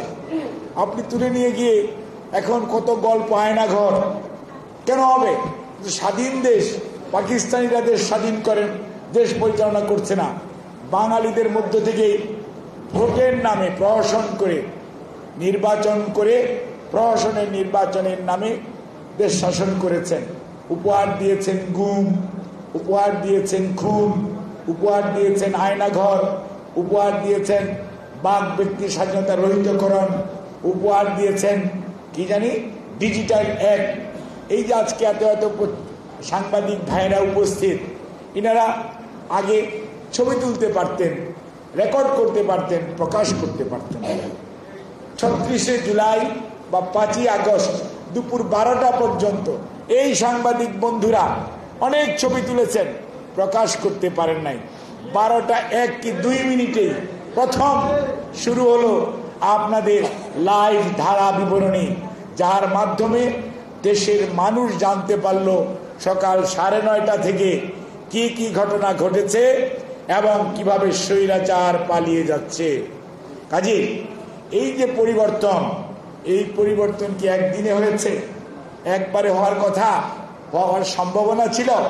কাজে আজকের সে আলোচনার আমাদের সভাপতি, জেটেবের নবনির্বাচিত সভাপতি প্রকৌশলী ফখরুল, এখানে উপস্থিত বিএনপির 2 জন যুগ্ম মহাসচিব, একজনকে আপনারা 2 জনকে আগে থেকে চিনেন, একজনকে একটু বেশি চিনেন। স্বৈরাচার 90 স্বৈরাচার বিরোধী আন্দোলনের ঢাকা বিশ্ববিদ্যালয়ের ডাকসু, তখন উনি জিএস ছিলেন। স্বৈরাচার বিরোধী আন্দোলনের যে ছাত্র আপনাদের সংগঠন সর্বদলীয় ছাত্র ঐক্য, তার অন্যতম সংগঠক জনাব খায়রুল কবির খোকন, সাবেক সংসদ সদস্য। আর আরেকজন যুগ্ম মহাসচিব বিএনপির, ইনিও একজন লয়ার পেশায়, এবং ইনি জনাব অ্যাডভোকেট আব্দুল সালাম আজাদ, এবং ইনিও স্বৈরাচার বিরোধী আন্দোলনে মাঠেই ছিলেন, পরবর্তীতে বিভিন্ন পদে এসছেন। এখানে বসা আছেন বিভিন্ন পেশার সম্মানিত পেশাজীবী নেতৃবৃন্দ, বিভিন্ন এই টেক্সটাইলের সাথে সম্পৃক্ত যে ইন্ডাস্ট্রি, তার মালিকদের প্রতিনিধি আছেন। এখানে অন্যান্য প্রফেশনের অর্গানাইজেশনাল নেতারা আছেন, এবং সম্মানিত টেক্সটাইল ইঞ্জিনিয়াররা আছেন, সাংবাদিকরা আছেন। আমি এই কথাগুলো প্রথমে বললাম এই জন্যই যে আমরা আজকে অনেক নেগেটিভস, অনেক কথা শুনি। আমরা সব কথাকে শুনব, চিন্তা করব, তারপরে আপনার কমেন্টস করব, তাহলে দেখবেন ভুল কম হবে। আর যদি আপনি নাই শুনেন, চিন্তা না করেন, তাহলে ভুল হয়ে যাবে। কাজে যখন আমরা শুনি 53 বৎসরে সংস্কার হয়নি, তখন আমাদের মনে কষ্ট লাগে। কারণ যিনি বলেন ওনার বয়স 53 হয়নি, এবং উনি বাংলাদেশের সংস্কারের যে ধারাবাহিক প্রক্রিয়া সেটি উনি জানেন না, অথবা উনি স্বীকার করতে চাননি, অথবা বুঝতে পারেননি, যেটাই হোক। কিন্তু আমি যেটা বললাম এটাই তো বাস্তবতা, যে গণতন্ত্র, সাম্য, অর্থনৈতিক মুক্তির জন্য 10ই এপ্রিল সেই মেহেরপুরের আম্রকাননে ডিক্লারেশন অফ ইন্ডিপেন্ডেন্স হয়েছিল। আর 26 এবং 27শে মার্চ কালুরঘাট বেতার কেন্দ্র থেকে মেজর জিয়াউর রহমান স্বাধীনতার ডাক দিয়েছিলেন। কারণ রাজনৈতিক নেতৃবৃন্দ আত্মসমর্পণ করেছিল, পালিয়ে গিয়েছিল। যিনি সাহসিকতার সঙ্গে দেশের মানুষকে, পরিবারের কথা ভুলে গিয়ে, তাদের কথা চিন্তা না করে শুধুমাত্র দেশপ্রেমিক এবং নিজের দেশের প্রতি মমত্ববোধ কত গভীর থাকলে একটি মানুষ তার 2টি নাবালক ছেলে, নিজের স্ত্রীর কথা ভুলে যেয়ে তার দায়িত্ব একজন সৈনিক হিসাবে পালন করেছিলেন। পালন করেই উনি বসে থাকেন নাই, উনি কিন্তু অস্ত্র হাতে রণাঙ্গনে নেমে পড়েছেন, এবং 9 মাস যুদ্ধ পরবর্তীতে এই বাংলাদেশ পতাকা ভূখণ্ড আমরা স্বাধীনতা পেয়েছি। এবং আমরা দেখেছি গণতন্ত্রের জন্য ফেনা ওঠা দল, আমরা কথা বলতে বলতে মুখে থুতু এসে গেছে, সেই দল বাকশাল কায়েম করেছে। সেটিও একটা পরিবর্তন, ভালো না মন্দ পরে বলবো। বাক স্বাধীনতার জন্য কথা বলেছেন, সব বন্ধ করে 4টি পত্রিকা ছিল, আর সব বন্ধ হয়ে গেছে। That is the reality. তখন একটা মাত্র television, black and white BTV ছিল, আর কিছু ছিল না। একটা মাত্র দল, হ্যাঁ, সব দল বিলুপ্ত হয়ে গেল। অর্থাৎ এই যে পরিবর্তন, এটির জন্য ধরো না, বললেন অর্থনৈতিক মুক্তির কথা, বললেন গণতন্ত্রের কথা, বললেন সাম্যের কথা, কিন্তু 74-এর দুর্ভিক্ষ হলো, বাসন্তীর জন্ম হলো, তাহলে কি হবে? এবং মানুষ এবং কুকুর এই ঢাকার শহরে একই ডাস্টবিনে খাবার খুঁজেছে। এটা কি হলো? লঙ্গরখানা দেখেছে বাংলাদেশের মানুষ, ব্যাংক ডাকাতি দেখেছে বাংলাদেশের মানুষ, হাইজ্যাকিং দেখেছে বাংলাদেশের মানুষ, ভোট ডাকাতি দেখেছে। ডাকসুর নির্বাচনে ঢাকা বিশ্ববিদ্যালয়ের ছাত্ররা, 73-এর নির্বাচনে দাউদকান্দির ভোটাররা দেখেছে ভোটার বাক্স কিভাবে হেলিকপ্টারে তুলে বঙ্গভবনে আনা হয়, রেজাল্ট ঘোষণা করা হয়, সবকিছুই কিন্তু পরিবর্তন বা কর্মসূচি হয়েছে। কাজী আপনাকে মনে রাখতে হবে, আবার ৭৫-এর ১৫ই আগস্ট এই বাংলাদেশের মানুষ সেই দুর্বিষহ দিনে দেখেছে, কিন্তু মানুষ ৭ই নভেম্বর ১৯৭৫ দেখেছে, এদেশের মানুষের উচ্ছ্বাস দেখেছে। এবং মানুষ মনে করেছে বিএনপি নাই, ছাত্রদল নাই, যুবদল নাই, কোনো সংগঠন নাই, একটা মাত্র ব্যক্তি জিয়াউর রহমান, উনি গৃহবন্দী। মানুষ মনে করলো এই লোকটাই তো সেই মানুষ ২৬ এবং ২৭শে মার্চ সবাই যখন পালিয়ে গেছিল তখন স্বাধীনতা ঘোষণা দিয়ে যুদ্ধ করেছিল। এবং প্রথম সেক্টর কমান্ডার, প্রথম ফোর্সেস কমান্ডার, জেড ফোর্সের কমান্ডার উনি, ১ নম্বর সেক্টরের কমান্ডার উনি। কাজী এই মানুষের উপরই বিশ্বাস স্থাপন করা যায়, অর্থাৎ আস্থা অর্জন করা যায়। আমি যে কথাটির জন্য এতগুলি কথা বললাম, এটা হচ্ছে মানুষের বিশ্বাস এবং আস্থা। ৭৫-এর ৭ই নভেম্বর মানুষ গৃহবন্দী দশা থেকে নিয়ে এসে সিপাহী জনতা তাকে ক্ষমতায় বসালেন, বিশ্বাস স্থাপন করলেন, দায়িত্ব দিলেন, এবং দায়িত্ব নিয়ে ৪.৫ বছর মাত্র উনি দায়িত্ব পালন করার সুযোগ পেয়েছেন এদেশের মানুষের ম্যান্ডেট নিয়ে, জোর করে না। আজকেও যারা অন্তর্বর্তীকালীন সরকারে আছেন এনারাও যেমন জোর করে আসেন না, মানুষ এনে বসিয়ে দিয়েছে। ঠিক একই ঘটনা ১৯৭৫-এর ৭ই নভেম্বর হয়েছিল, মানুষ এনে ওনাকে গৃহবন্দিত্ব থেকে দায়িত্ব দিয়েছিল। দায়িত্ব পাওয়ার পর উনি নিজের দায়িত্বের প্রতি মানুষের আস্থা আছে কিনা গণভোট হয়েছে, এবং প্রেসিডেন্ট নির্বাচন সরাসরি ভোটে হয়েছে, সবাই অংশগ্রহণ করেছে। ৭৯-তে জাতীয় নির্বাচন হয়েছে, সবাই ৭৯-র জাতীয় সংসদ নির্বাচন বাংলাদেশের ইতিহাসে এমন এক নির্বাচন যে নির্বাচনে সকল রাজনৈতিক দল অংশগ্রহণ করেছিল, সবার প্রতিনিধিত্ব জাতীয় সংসদে ছিল। ৮৬-তে তা হয় নাই, ৮৮-তে হয় নাই, ৯১ এরকম হয় নাই, ৯৬ কোন নির্বাচন এরকম হয়। কাজে আপনার মনে রাখতে হবে, এই যে মানুষ আস্থা স্থাপন করলো তার কিসের জন্য? তার কাজের জন্য। এবং কাজ পেয়ে তলাহীন ঝুড়ির তলা ঠিক করলেন, তারপরে বিশৃঙ্খলাকে শৃঙ্খলার মধ্যে আনলেন, দুষ্ট মানুষগুলো সব ভালো হয়ে গেল এবং দেশ উন্নয়নের দিকে ধাবিত হলো।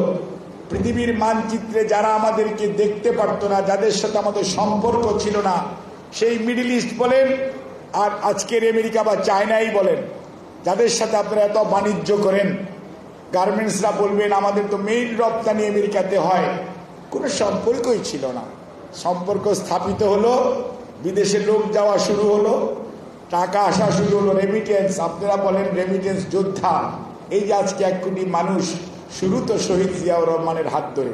এই যে গার্মেন্টস, দেশ গার্মেন্টস নামে একটা ছিল, তার লোকদেরকে দক্ষিণ কোরিয়া পাঠিয়ে ট্রেনিং দিয়ে এনে বাংলাদেশের গার্মেন্ট শিল্পের প্রতিষ্ঠা করেছেন শহীদ জিয়াউর রহমান। এবং এখান থেকেই প্রথম রপ্তানি শুরু হয়েছিল ফ্রান্সে, প্রথম রপ্তানি হচ্ছে ফ্রান্স। তার পরবর্তীতে আপনার আজকের ইতিহাস ভিন্ন, বিলিয়ন বিলিয়ন ডলার এবং মিলিয়ন মিলিয়ন শ্রমিক, আমার মা বোনেরা ভাইয়েরা সেখানে কাজ করে, অর্থাৎ এমপ্লয়মেন্ট হয়েছে। আজকে যে বলেন যে ৫০ লক্ষ মানুষ কাজ করে এমপ্লয়েড হয়েছে গার্মেন্টসে, এবং তার যে ব্যাকয়ার্ড যে সমস্ত লিঙ্কেজ সার্ভিস আছে প্রত্যেকটার মধ্যে। এই যে একজন বক্তা বললেন ব্যাক টু ব্যাক এলসি, এই চিন্তা তো পলিটিশিয়ান করেছে, রাজনীতিবিদ করেছে, কিন্তু আপনারা কেউ করেন নাই। কাজেই যারা বলেন সংস্কার হয়নি, তার ডিসিপ্লিন আসলো, তলা লাগলো, চাল এক সময় ভিক্ষা করে আনতে হতো, চাল রপ্তানি করেছিল বাংলাদেশ ওই সময় শহীদ জিয়ার সময়। এবং নিরাপত্তা পরিষদে ভোটাভুটি হয়েছিল জাপানের সাথে সদস্যপদের জন্য, বাংলাদেশ ভোটে জয়যুক্ত হয়ে নিরাপত্তা পরিষদের সদস্য হয়েছিল শহীদ জিয়ার দূরদর্শী পররাষ্ট্র নীতির কারণে। ইরাক যুদ্ধের যে কমিটি হয়েছিল ৩ সদস্যের একজনের নাম শহীদ প্রেসিডেন্ট জিয়াউর রহমান।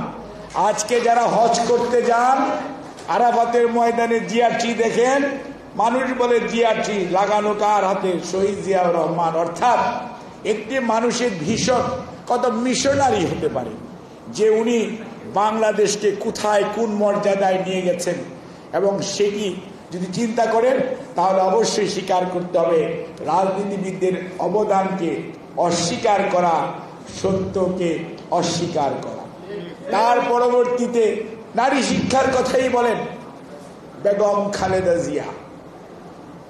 মেয়েদের যাবেন পড়াশোনা করবে বিনা পয়সায়, পড়াশোনা করলে কিছু টাকা পয়সা পাবে অর্থাৎ উপবৃত্তি অথবা খাদ্যের বিনিময়ে শিক্ষা কর্মসূচি। খালেদা জিয়ার অবদান বিনা পয়সায় মেয়েদের প্রথম 8 তারপরে 10 তারপরে 12 ক্লাস পর্যন্ত পড়া। এটা বাংলাদেশ জাতীয়তাবাদী দল। দেশে ছিল রাষ্ট্রপতি শাসিত সরকার ব্যবস্থা, আসলো প্রধানমন্ত্রী শাসিত সংসদীয় গণতন্ত্র। সেটাও তো খালেদা জিয়া 91-এর, এই যে এনারা সংসদ সদস্য ছিলেন 91-এ, তখনও খালেদা জিয়া। কাজেই আপনি কি অস্বীকার করবেন? সংস্কারের সাথে পলিটিশিয়ানরা জড়িত নয়।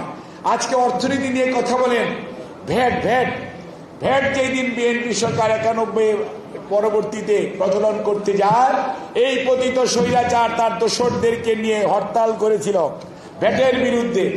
কিন্তু আজকে ভ্যাট প্রমাণিত হয়েছে বাংলাদেশের অর্থনীতির মেরুদণ্ড শক্ত সোজা করে রাখার নাম হচ্ছে ভ্যালু অ্যাডেড ট্যাক্স, ভ্যাট, এবং সেটি বাংলাদেশের অর্থনীতিকে পরিপুষ্ট করছে। অর্থাৎ সংস্কারের সাথে সব সময় জড়িত রাজনীতিবিদ, তার সাথে জড়িত বাংলাদেশ জাতীয়তাবাদী দলের নেতৃত্ব। কাজে অস্বীকার করবেন হবে না ভাই। আপনারা ভোট দিতে 14-9 নির্বাচন সাজানো নির্বাচন, 14 নির্বাচন বিনা ভোটের নির্বাচন, 18 নির্বাচন দিনের ভোট রাতের নির্বাচন, 24-এর ভোট আমি আর ডেমির ভোট। আর খালেদা জিয়া সেই জন্যই নির্দলীয় নিরপেক্ষ সরকার সংবিধানে সন্নিবেশিত করে তত্ত্বাবধায়ক সরকারের অধীন জাতীয় নির্বাচন ব্যবস্থা প্রচলন করেছিল কে? বিএনপি এবং নেত্রী বেগম খালেদা জিয়ার নেতৃত্বে তৎকালীন জাতীয় সংসদ।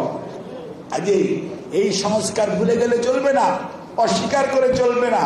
কাজে আপনাকে মনে রাখতে হবে সংস্কার, দেশের উন্নয়ন, অগ্রগতি প্রত্যেকটার সাথে যেটি জড়িত সেটি হচ্ছে বাংলাদেশ জাতীয়তাবাদী দল বিএনপি। এই জন্যই আমরা বলি আধুনিক বাংলাদেশের জনক শহীদ রাষ্ট্রপতি জিয়াউর রহমান। আমরা বলি যে এই দেশে বাংলাদেশ শুধু নয়, খালি রাজনীতি নয়, আমরা সব সময় বলি যে আমাদের জিয়াউর রহমানকে আমরা সব সময় বলছি একটি সুদূর প্রসারী চিন্তা করে যে মানুষটি স্বাধীনতা থেকে শুরু করে উন্নয়নের রাস্তায় তুলে দিয়ে গিয়েছেন একটি জাতিকে। একটি জাতি শৃঙ্খলাবদ্ধভাবে চললে, ঐক্যবদ্ধভাবে চললে কতটুকু এগুতে পারে তার কি প্রকৃষ্ট উদাহরণ জিয়াউর রহমান। আপনি 72-এর পরে আপনি কাউকে বললেন তারা বাঙালি হয়ে যা, কাউকে বললেন পাহাড়ি, শুরু হলো বিশৃঙ্খলা, শুরু হলো শান্তি বাহিনী, শুরু হলো হানাহানি। জিয়াউর রহমান স্যার দেখলেন এই জাতিকে যদি ঐক্যবদ্ধ করতে হয় হিন্দু মুসলমান বৌদ্ধ খ্রিস্টান দিয়ে হবে না। এই জাতিকে যদি ঐক্যবদ্ধ করতে হয় বাঙালি মারমা চাকমা সাঁওতাল গারো হাজং দিয়ে হবে না, তাদের দরকার জাতীয় পরিচিতি। তার জন্যই দিলেন কালোজয়ী দর্শন বাংলাদেশি জাতীয়তাবাদ। এবং তার লক্ষ্য সেইটার আদলেই এই ভূখণ্ডে আমরা যারা আছি আমরা বাংলাদেশি, আমরা সংখ্যা লঘুও না সংখ্যা গুরুও না, আমরা বাংলাদেশের মানুষ, জন্ম এখানে, মৃত্যু এখানে, আমরা বাংলাদেশি, তাহলে আমরা ঐক্যবদ্ধ। কাজে এই যে চিন্তা, এই চিন্তার ধারক বাহক এবং এগুলো ছড়িয়ে দিয়েছে কে? শহীদ রাষ্ট্রপতি জিয়াউর রহমান, বাংলাদেশ জাতীয়তাবাদী দল। তারই ধারাবাহিকতায় আমাদের নেতা ভারপ্রাপ্ত চেয়ারম্যান জনাব তারেক রহমান ডিসেম্বর 22 এবং জুলাই 23 সবাইকে সাথে নিয়ে 31 দফা রাষ্ট্র সংস্কারের কর্মসূচি ঘোষণা করেছে। কাজে রাজনীতিবিদদের অস্বীকার অবদান করবেন কোথায়, কিভাবে? কখনোই না। রাজনীতিবিদরা সবসময় দেশের মানুষের মঙ্গলের কথা চিন্তা করে। তারা সংস্কার ধারাবাহিক প্রক্রিয়ার সাথে সামঞ্জস্যপূর্ণ অবস্থায় এবং তাল মিলিয়ে চলতে পারার নামই আধুনিক রাজনীতি, যেটার সাথে বিএনপি সবসময় পরিচিত। বিএনপি জন আকাঙ্ক্ষাকে সবসময় ধারণ করতে পারে, লালন করতে পারে। সেজন্যই বিএনপির প্রতি নতুন জেনারেশন এবং আজকের যে জেনারেশনের এই যে সমর্থন, সেই সমর্থন কেন বেশি? এই কারণে বিএনপি একটি আধুনিক বিজ্ঞান মনস্ক রাজনৈতিক দল, যারা জন আকাঙ্ক্ষাকে ধারণ করে, লালন করে, বাস্তবায়ন করার জন্য তারা তাদের কর্মসূচি প্রণয়ন করে। সেজন্যই আজকে আমাদের নেতার যে বক্তব্য, আপনি খেয়াল করে দেখবেন, আমরা বলি না বিএনপি ক্ষমতায় যাওয়ার জন্য রাজনীতি করে, আমরা বলি না তারেক রহমানকে প্রধানমন্ত্রী বানানোর জন্য রাজনীতি বিএনপি করে, আমরা বলি জনগণের অধিকার আদায়ের জন্য বিএনপি রাজনীতি করে। কাজেই আজকে যারা বলার চেষ্টা করেন আন্দোলনের মূল মন্ত্র ছিল ওইটা, আমরা আপনাদেরকে স্মরণ করিয়ে দিতে চাই, আন্দোলনের মূল মন্ত্র ছিল জনগণের অধিকার আদায় করা, এবং সেইটি হচ্ছে বিএনপির দাবি। সেই জন্যই বৈষম্য বিরোধী ছাত্র ভাইয়ের আন্দোলন করেছেন। আমরা শ্রদ্ধার সঙ্গে স্মরণ করি শহীদ আবু সাইদকে, মুগ্ধ সহ 2000-এর মতো আমাদের সেই সমস্ত ছাত্র জনতা, শিশু, আমার বোনেরা ইন্তেকাল শহীদ হয়েছে। বিএনপিরও 422 জন নেতা কর্মী শহীদ হয়েছে। মনে রাখতে হবে, কারো দানকে, কারো অবদানকে অস্বীকার করতে পারবেন না। 30,000 মানুষ বঙ্গুত্ব বরণ করেছে, হাজার হাজার বিএনপি নেতা কর্মী চোখ হারিয়েছে, হাত হারিয়েছে, পা হারিয়েছে। আমরা বুঝতে চাই, বলতে চাই, যিনি শহীদ হয়েছেন তার কোনো রং নেই, সে শহীদ। যে পঙ্গুত্ব বরণ করেছেন তারও কোনো রং খোঁজার দরকার নাই, সে পঙ্গু হয়েছে দেশের জন্য। যে ক্ষতিগ্রস্ত হয়েছে তারও কোনো রং খোঁজার দরকার নাই, সে ক্ষতিগ্রস্ত হয়েছে দেশের মঙ্গলের জন্য। আজকে ঐক্যের প্রয়োজন, ঐক্যবদ্ধ থাকলেই দেশ এগিয়ে যাবে। তাহলে পার্শ্ববর্তী ভাইয়েরা যে ধরনের মিথ্যা প্রপাগান্ডা তাদের সোশ্যাল মিডিয়াতে, কোনো জাতীয় মিডিয়াতে চালাচ্ছে, তাদের ষড়যন্ত্র কিন্তু থেমে নেই। তারা লক্ষ লক্ষ কোটি টাকা পাচার করেছে, দেশের অর্থনীতি পঙ্গু করেছে, আপনাকে আমাকে বিভিন্নভাবে ক্ষতিগ্রস্ত করেছে এবং অস্ত্র লুটপাট করেছে। আইন শৃঙ্খলা রক্ষাকারী বাহিনীর মধ্যে লক্ষ লক্ষ তাদের দলীয় নেতা কর্মীদেরকে অ্যাপয়েন্টমেন্ট দিয়ে দলীয় বাহিনীতে রূপান্তরিত করেছিল। তাদের অধিকাংশই কিন্তু আবারও যার যার অবস্থানে আছে। তার প্রকৃষ্ট একটি উদাহরণ আজকের পত্রিকা খুললে দেখবেন, একটা মামলায় তাদের 2 জন নেতাকে আসামি করা হয়েছিল, যাকে কি জানি বলে এনকোয়ারি করতে দিয়েছে। এনকোয়ারি কর্মকর্তা তাদেরকে বাদ দিয়ে, অর্থাৎ ফাইনাল রিপোর্ট যাকে বলে, সেটা দেওয়ার জন্য যখন যাচ্ছে, তখন আবার ওই আইন শৃঙ্খলা রক্ষাকারী বাহিনী সেটাকে প্রতিরোধ করেছে, অর্থাৎ ঘাপটি মেরে আছে। আমরা অন্তর্বর্তীকালীন সরকারকে বারবার বলতেছি যে আপনারা আপনাদের ভিতর, প্রশাসনের ভিতর ঘাপটি মেরে থাকা বিগত স্বৈরাচারের দোসরদেরকে যদি চিহ্নিত করে সরিয়ে দিতে না পারেন, তাহলে এরকম ঘটনা ঘটতেই থাকবে, আপনারা প্রতিরোধ করতে পারবেন না। কাজে সিদ্ধান্ত নিতে হবে। বাংলায় একটা প্রবাদ আছে, বিড়াল নাকি প্রথম রাত্রেই মারতে হয়। বাংলাদেশেও একটা উদাহরণ আছে। লতিফুর রহমান নামে একজন বিচারপতি ছিলেন, তত্ত্বাবধায়ক সরকারের প্রধান উপদেষ্টা। উনিও কিন্তু বিড়াল প্রথম রাত্রে মেরেছিলেন দেখেই জাতীয় নির্বাচন পরবর্তীতে নিরপেক্ষ হয়েছিল। কাজে মনে রাখতে হবে, আমরা ইউনূস স্যারের প্রতি দেশবাসী, পৃথিবীর মানুষের আস্থা আছে, সরকারকে সহযোগিতা করছে দেশের মানুষ, মানে একদম নিঃশর্তভাবে। কাজে তাদের সিদ্ধান্ত হতে হবে আরো বলিষ্ঠ, আরো যুগোপযোগী, আরো দ্রুততার সঙ্গে। তা না হলে কোন অবস্থাতে ওই সমস্ত স্বৈরাচারের দোসররা যারা প্রশাসনের বিভিন্ন পর্যায়ে আজকে ঘাপটি মেরে আছে, তারা কিন্তু ফনা তোলার জন্য এবং আপনাকে বিভ্রান্ত করার জন্য চেষ্টা করছে, করবে, করতেই থাকবে। কাজেই তাদের বিষ দাঁত যদি ভেঙে দিতে হয়, দোসরদেরকে আইডেন্টিফাই করুন। রাজনীতি দলের পিছনে লাগার দরকার নাই বন্ধুরা। আপনারা আপনাদের ভিতর ঘাপটি মেরে থাকা স্বৈরাচারের দোসরদের পিছনে লাগুন এবং তাদেরকে প্রশাসন থেকে এবং আপনাদের আশপাশ থেকে সরিয়ে দেন। দেশের মানুষের আকাঙ্ক্ষা বোঝার চেষ্টা করুন, দেশের মানুষকে তার অধিকার দ্রুততার সঙ্গে ফেরত দেওয়ার চেষ্টা করুন, তাহলে মানুষ আপনাদেরকে সাধুবাদ জানাবে। ইতিহাসে আপনারা তখন ইতিহাস আপনাদেরকে ধারণ করবে। আর যদি তা না হয়, লক্ষণ সেনকেও যেমন ইতিহাস ধারণ করে নাই, পতিত স্বৈরাচার পলায়ন করেছে, যতই হম্বিতম্বি করুক হিটলারও ফিরত আসে নাই, তার বংশধররাও আসে নাই।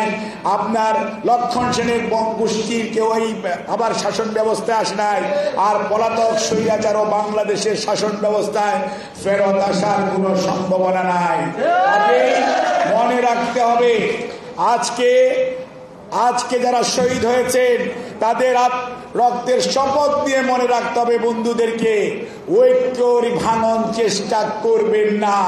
জাতি 36শে আগস্ট ঐক্যবদ্ধ ছিল দেখেই স্বৈরাচার পালিয়েছে।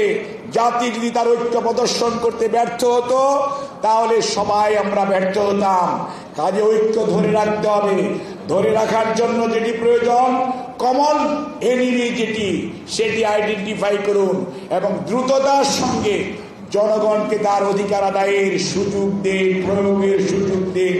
জনগণ সিদ্ধান্ত নেবে দেশ কোন পথে যাবে, দেশ কাদেরকে ধারণ করবে, আগামী দিনের বাংলাদেশ কেমন হবে। আপনাদের সবাইকে অনেক অনেক ধন্যবাদ। জেটেপ জিন্দাবাদ, শহীদ জিয়া অমর হোক, দেশনেত্রী বেগম খালেদা জিয়া জিন্দাবাদ, জনাব তারেক রহমান জিন্দাবাদ। ধন্যবাদ সকলকে অনুষ্ঠানে উপস্থিত হওয়ার জন্য। আজকের অনুষ্ঠানের সভাপতির অনুমতিক্রমে অনুষ্ঠানের সমাপ্তি ঘোষণা করা হলো। আল্লাহ হাফিজ।